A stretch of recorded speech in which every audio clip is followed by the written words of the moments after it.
Concussion is like any other injury in sports. 99.999% of our patients recover and fully return back to sports. My name is Scott Burkhart. I am a sports neuropsychologist, and I'm the director of the concussion program here at Children's Health Andrews Institute.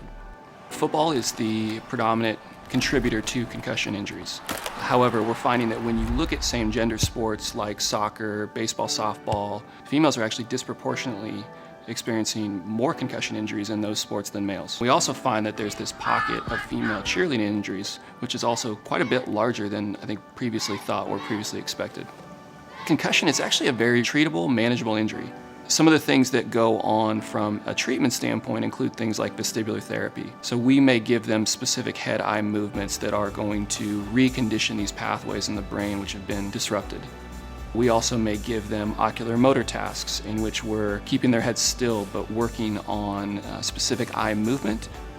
We also try to tie some of that in from a sports standpoint. So we would rehab, say, a baseball player completely different than we would a cheerleader because the balance, the ocular motor demands are so much different.